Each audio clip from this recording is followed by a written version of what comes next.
నమస్కారం. చరణ్ టీవీకి స్వాగతం. అక్రమ చిట్టీల దందాకు కేర్ ఆఫ్ గడ్డం వెంకటేశం.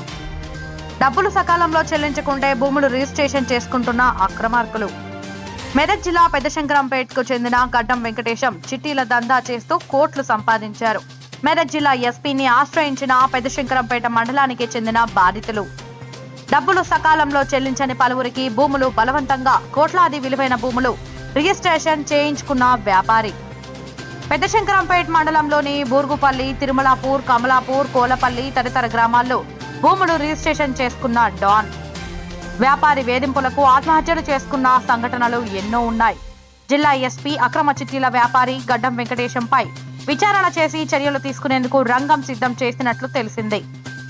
కోట్లాది రూపాయలు అక్రమ చిట్టీల దందా చేస్తున్న గడ్డం వెంకటేశంపై త్వరలో మీ చరణ్ టీవీలో.